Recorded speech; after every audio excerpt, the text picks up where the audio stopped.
இப்போது நம்மிடையே இணைப்பில் மூத்த பத்திரிகையாளர் திரு பிரியன் இருக்கிறார். அவரிடம் பேசலாம். வணக்கம் திரு பிரியன். அதிமுகவில் இருந்து விலகி திமுகவில் அதிமுகவை சேர்ந்த நாடாளுமன்ற உறுப்பினராக இருந்த திரு அன்வர் ராஜா திமுகவில் இணைகிறார். உங்களுடைய பார்வை என்ன? அதாவது அன்வர் ராஜாவை பொறுத்த மட்டும் அவர் எம்ஜிஆர் காலத்திலிருந்தே கட்சிக்கு இருக்கிற ஒரு விசுவாசமான ஒரு தொண்டராக இருக்கார். அவரு எம்பி பதவியில் இருந்தாரு. சிறுபான்மையினருக்கு விரோதமான பல சட்டங்கள் வந்தபோது அதிமுக தரப்பில் ஆதரிக்க சொன்னா கூட அதையும் இப்பயும் மீறி ஆக்சுவலா அவர் சுயேட்சையான பல முடிவுகள் எடுத்தாரு. தன்னுடைய கருத்துக்களை தைரியமா வெளிப்படுத்தினாரு. அந்த காலகட்டத்தில் பாஜகவோட கூட்டணி சேர்ந்தது அவருக்கு ஒரு சங்கடமான ஒரு விஷயமா இருந்தது. அதான் 21 தோல்விக்கு அப்புறம் அவர் பாஜகவை தோல்வியில் சுமக்க முடியாது போன்ற விஷயங்கள்லாம் அவர் பேசினதை பார்த்தோம். ஸோ 24 தேர்தலுக்கு முன்னாடி பாஜக கூட்டணியை விட்டு இவர் பழனிசாமி அவர்கள் பிரிந்து வந்தபோது நிச்சயமாக அன்வர் ராஜா அதை பாராட்டினார். அது நல்ல விஷயம், இது நிரந்தரமா நம்ம பாஜக விட்டு பிரிந்து இருப்பது நல்லதுன்னு அவர் நினைச்சாரு.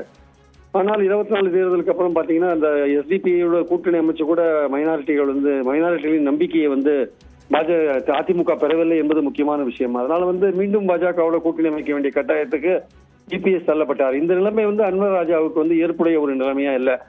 அதனாலதான் சமீபத்தில் கொடுத்த ஒரு பேட்டியில கூட அவர் ரொம்ப தெளிவா என்ன சொல்றாரு, மைனாரிட்டிகள் ஓட்டு கிடைக்கிறதுக்கான வாய்ப்பு இல்லை, அதிமுகவுக்கு கிடைப்பதற்கான வாய்ப்பு இல்லைன்னு சொல்றாரு. இந்த கூட்டணியில இனிமேலும் அவர் பயணிப்பது அவருக்கு சரியான ஒரு ஏற்புடைய ஒரு செயலா இருக்காதுன்னு அவர் ரொம்ப தெளிவா நம்புறாரு.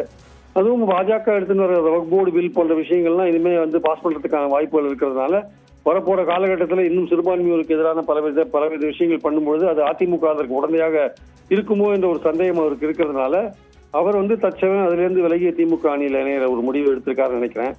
இது ரொம்ப நாளாவே மனதுக்குள்ள இருந்த ஒரு முடிவு, அது இப்ப அவர் வெளிப்படுத்தியிருக்காருன்னு நினைக்கிறேன். ஸோ அஇஅதிமுக தான் தங்களை பற்றி ஒரு நிலைப்பாட்டை மறுபரிசீலனை அதிமுக தான் பண்ணணும். அவங்க பாஜகவோட நேற்று பழனிசாமி அவர்கள் இது பேசியிருக்காரு, கூட்டணியில பங்கு கொடுக்கறதுக்கு நாங்கள் என்ன ஏமாளிகளான்னு கேட்டிருக்காரு பாஜகவை பார்த்து.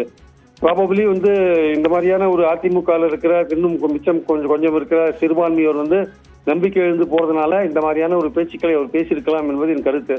அதிமுக தன் நிலைப்பாட்டை மறுபரிசீலனை பண்ணணும். பாஜகவோட கூட்டணி என்பது எந்த விதத்துல தமிழ்நாட்டின் நலன்களுக்கும் சிறுபான்மையோருக்கும் விரோதமா இருக்கு அப்படின்ற விஷயத்த அவர் யோசிச்சு பார்த்து எதிர்கால அரசியல அவர் முடிவு பண்ணணும். இல்லாட்டி இன்னும் பல பேர் விலகி, சிறுபான்மையோர் மட்டுமல்ல வேறு பலரும் விலகி வேறு கட்சியில் சேருவதற்கான வாய்ப்புகள் இருக்கிறது.